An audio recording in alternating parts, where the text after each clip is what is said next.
Assalamualaikum everyone. Welcome back to my channel. Today we are going to discuss about most important MCQs from cell biology chapter number 1 from class 9. So let's begin. Okay, question number 1 is the term cell was given by कि ये जो नाम था cell ये किसने propose किया, कौन से साइंटिस्ट ने इस पे वर्क किया था? तो रॉबर्ट हुक, टॉटम, सेशवान या डी बेरी।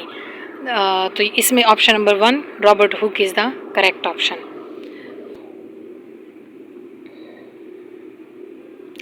तो next one is the membrane around the vacuole is known as, जो मेम्ब्रेन होती है वैक्यूल के around, vacuole is the organ specified only for plant cell.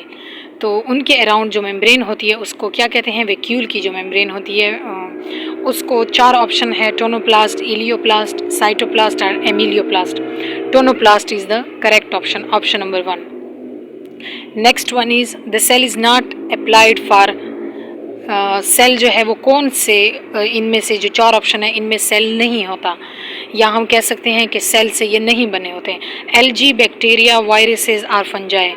तो एलजी, बैक्टीरिया, फंजाई इनमें तो होता है क्योंकि ये यूनिसेलुलर एंड मल्टी सेलुलर हैं, वाइल वायरसेस जो हैं क्योंकि उनको हम बॉर्डर लाइन पे रखते हैं लिविंग और नॉन लिविंग ऑर्गेनिज्म के, और वो बहुत छोटे होते हैं, माइक्रोस्कोपिक होते हैं, तो उनमें ये सेल नहीं होता। तो यहाँ पर करेक्ट ऑप्शन है ऑप्शन नंबर 3 या option number C, viruses.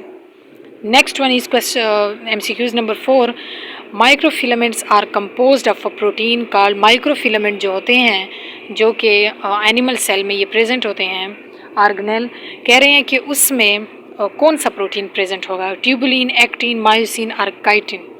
Option number 2 is correct. Actin जो प्रोटीन है वो मायोफिलामेंट को बनाता है, मायोफिलामेंट में एक्टिन प्रोटीन होता है। Question number 5, a plant cell wall is mainly composed of. Plant के सेल वॉल में कौन सा जो है सब्सटेंस होगा? इन चारों में से प्रोटीन होगा, लिपिड होगा, स्टार्च होगा या सेलुलोज होगा? Correct option is second option, cellulose. Plant cell wall is made of cellulose.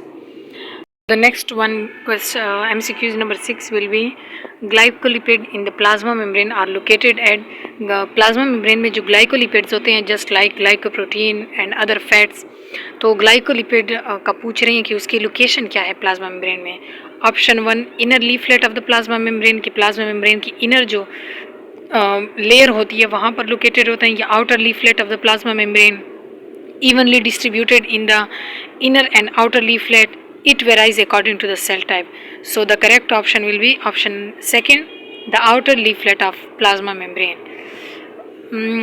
MCQs number 7, lysosomes are known as suicidal bags because lysosome एक एनिमल सेल का ऑर्गेनेल है, इंपॉर्टेंट ऑर्गेनेल, और उसको suicidal bags कहा जाता है। किस वजह से, कौन सी ऐसी प्रॉपर्टी है उसकी जिसकी वजह से उसे ये कहा जाता है?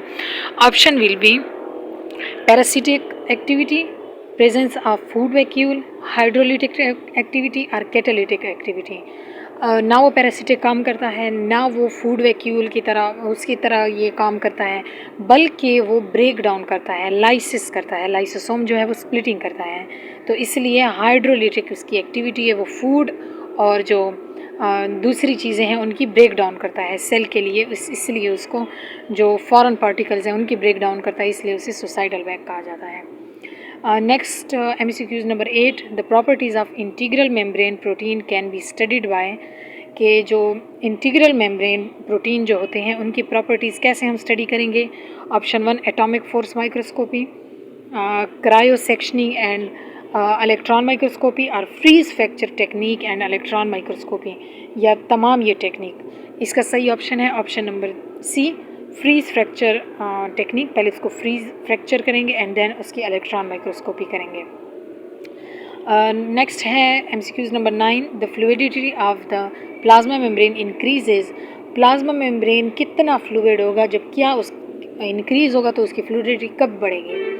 increase in unsaturated fatty acid in the membrane, increase in saturated fatty acid in the membrane, increase in glycolipid content in the membrane, या increase in phospholipid content in the membrane. So correct option number 1 है कि unsaturated fatty acid जो plasma membrane में increase होते हैं तो उससे fluidity plasma membrane की increase होती है। Next one is MCQs number 10, the resting potential membrane is determined by membrane potential जो है उसकी जो रेस्टिंग मेम्ब्रेन पोटेंशियल जो उसकी एक हालत होती है उसको हम कैसे डिटरमाइन करेंगे, कैसे फाइंड करेंगे? Potassium ion gradient, sodium ion gradient, bicarbonate ion gradient या नन? तो option number 1 is correct, potassium ion gradient. Next one is 11 है the oxygen and carbon dioxide crosses the plasma membrane by the process of. तो कह रहे हैं oxygen और जो carbon dioxide है वो प्लाज्मा मेम्ब्रेन से उनकी जो ट्रांसफ़र है प्लाज्मा मेम्ब्रेन के आसपास, प्लाज्मा मेम्ब्रेन के एक तरफ से दूसरी तरफ वो कैसे ट्रांसपोर्ट होते हैं, कौन से प्रोसेस के through? Active diffusion, facilitated diffusion, passive diffusion और रैंडम डिफ्यूजन। पैसिव डिफ्यूजन के थ्रू इनकी ट्रांसपोर्ट होती है ऑक्सीजन और कार्बन डाइऑक्साइड की प्लाज्मा मेम्ब्रेन के थ्रू। एक्टिव, पैसिव, फैसिलिटेटेड और रैंडम डिफ्यूजन्स में क्या फ़र्क है? आप मेरी दूसरी वीडियोस चेक कर लीजिए, उनमें मैंने ये डिटेल के साथ आपको ट्रिक के साथ समझाने की कोशिश किया, आप वहाँ आपको याद रहेगा। तो make sure to subscribe and check it out my other videos. Next one, a cell without a cell wall is term as. वो सेल जो सेल वॉल्व के बगैर हो, जिस सेल में सेल वॉल ना हो, उसको हम क्या कहेंगे? टोनोप्लास्ट, सिम्प्लास्ट या एपोप्लास्ट या प्रोटोप्लास्ट। प्रोटोप्लास्ट उस सेल को कहते हैं जिसका सेल वॉल ना हो। The function of the centrosome is, centrosome जो है उसका फंक्शन क्या होगा? Formation of spindle fibres, osmoregulation, secretion and protein synthesis. तो स्पिंडल फाइबर की फॉर्मेशन जो है माइटोसिस के प्रोसेस में इसको ये वाला फंक्शन होता है सेंट्रोमेयर का। ऑस्मोरेगुलेशन भी नहीं है और सेक्रीशन भी नहीं है। ये सारे जो लास्ट तीन ऑप्शन है ये बिल्कुल डिफरेंट ऑप्शन है। So that was the video for today. Cell membrane के ये सीरीज़ जारी है, 4th वीडियो है। इम्पॉर्टेंट जो क्वेश्चंस हैं उनके मैंने इम्पॉर्टेंट क्वेश्चन सारे दिए हैं 2025 में जो एक्सपेक्टेड पेपर में आ सकते हैं। Short question, introduction to biology और सेल बायोलॉजी, इनके बारे में। और ये फर्स्ट वीडियो है on important MCQs related to cell membrane और cell biology. So let me know in comment section कि आपको ये हेल्प कर रहा है, ये सीरीज़ आपको कुछ समझ आ रही है या नहीं। And don't forget to like, share and subscribe. Thank you.